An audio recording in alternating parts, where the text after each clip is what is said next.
Hello, Petway Patriots. It's Mrs. Bordo again, and I'm going to read you another bedtime story, and it's almost past my bedtime, so we got to hurry up with this so I can go to sleep.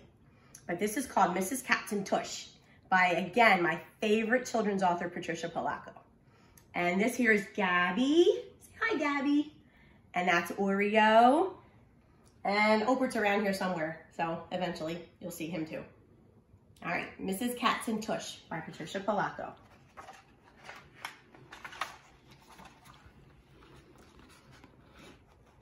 Larnell didn't know Mrs. Katz very well, but almost every other day his mother stopped in to see her after work. Since her mother died, she's so alone, his mother had told him. Mrs. Katz held tight to his mother's hand that day that they looked at an old photo album. "That's my husband, Myron," Mrs. Katz said. "He came from Poland like me a long time ago. We had such a life, such a life." "Hello, Obert." Then her voice broke. "You want to join us? Come on." "We had no children, and I'll be all alone for Hanukkah and Passover." Then she cried. "Obert, you're funny. Lie down." The next day, Larnell stopped in to see her himself. "I've been thinking," he said. "A cat had some kittens in the basement of our building. We found someone to take all of them except this one. She's the runt. Nobody wants her because she's so ugly. She doesn't even have a tail." "Ugly, you say?" Mrs. Katz said. "My Myron was ugly too when he was little, but he grew up to be such a person." Mrs. Katz looked at the little kitten. "Scrawny little bubbler, so small. No tail," she said as she examined the kitten closely.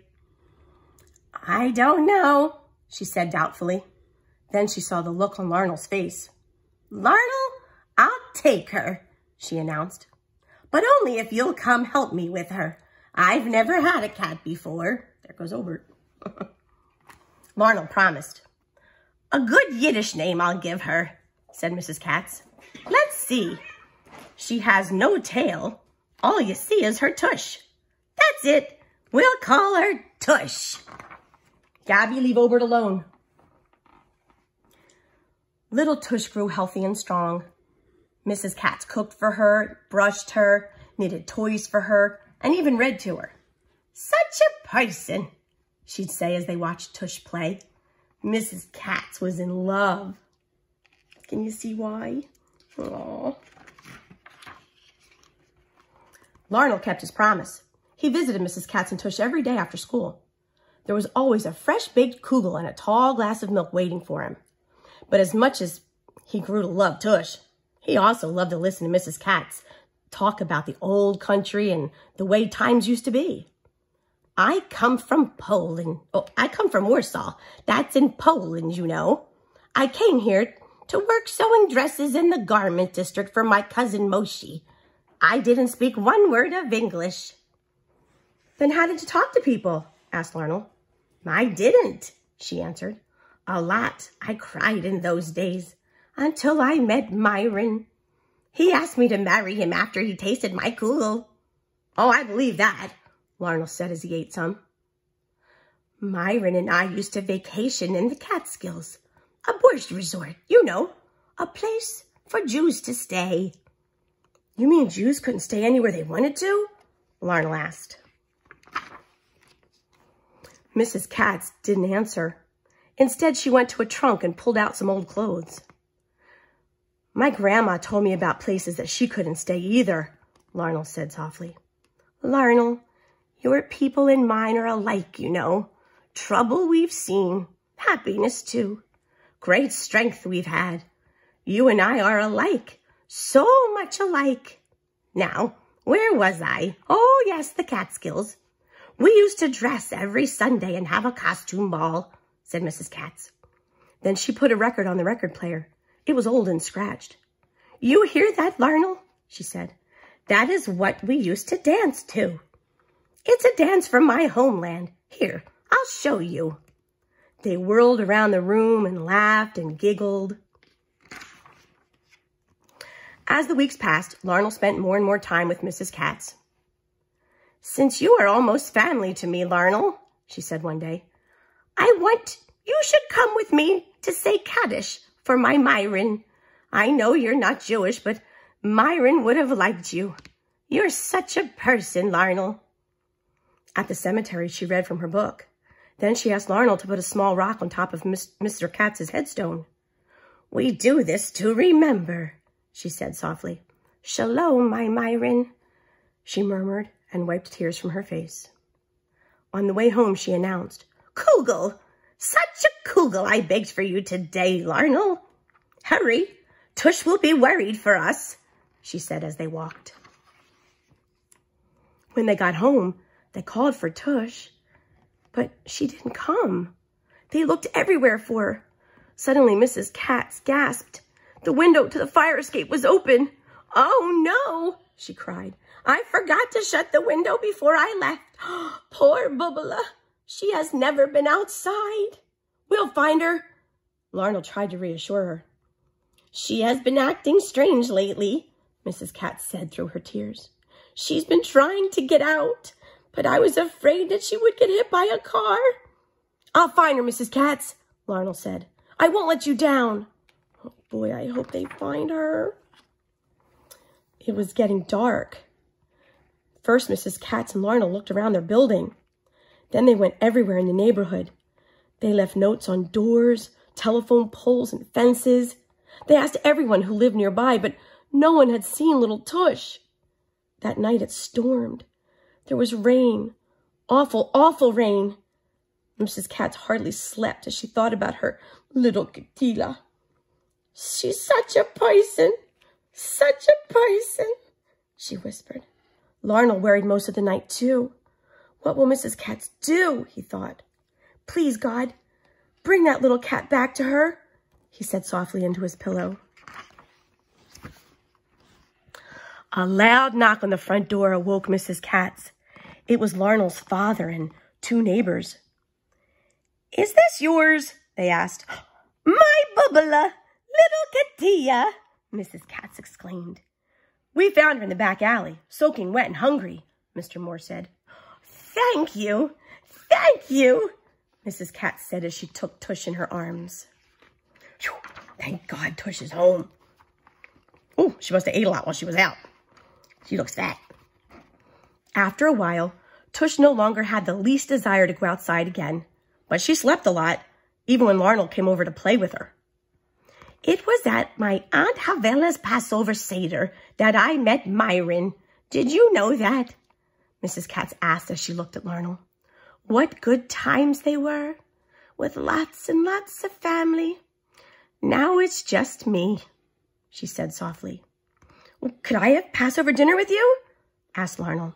"I thought you would never ask," she exclaimed as she hugged him close. "Such a Seder I'll prepare for you." Seder is a big feast. "Passover is a time for good food," Mrs. Katz shouted as they edged their way through the crowd in the deli. "Like your people, my people were slaves too.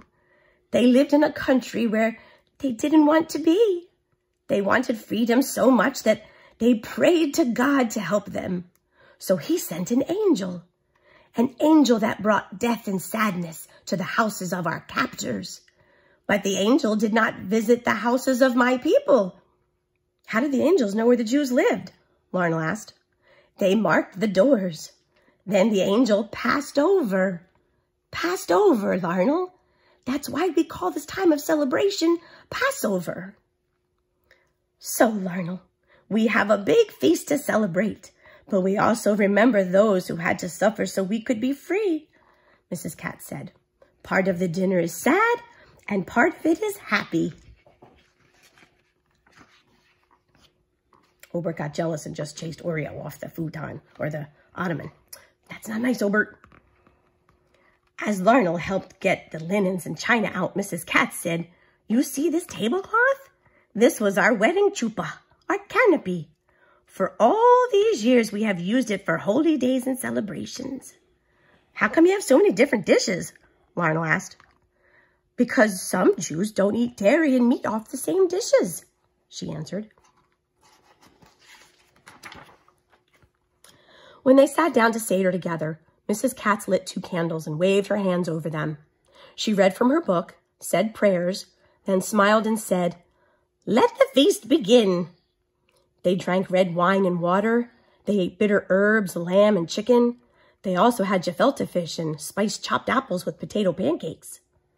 "This bread looks like a soda cracker," Larnell exclaimed. "We call it matzah, dear. We eat it at Passover. It's flat because there's no yeast in it, so it doesn't rise." "Larnell, I have hidden 1 piece of matzah here in the apartment. If you can find it, I have a surprise for you." The surprise was a hand-knit sweater that she had made just for him. The next day, Mrs. Katz yelled out her back window to Larnell's apartment, "Come quick already! Something wonderful!" Larnell and his mom and dad rushed to the door.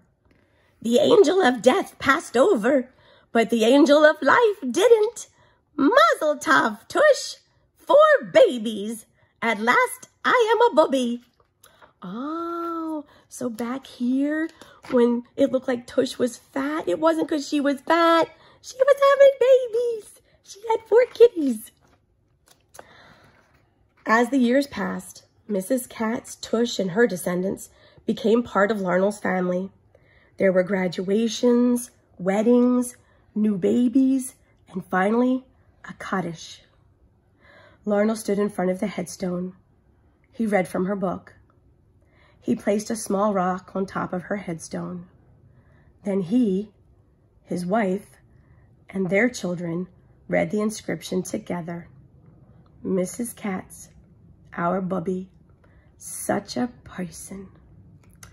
So even though Mrs. Katz and her Myron didn't have any kids, she kind of adopted Larnell and, of course, Tush and all Tush's babies as her own little kids.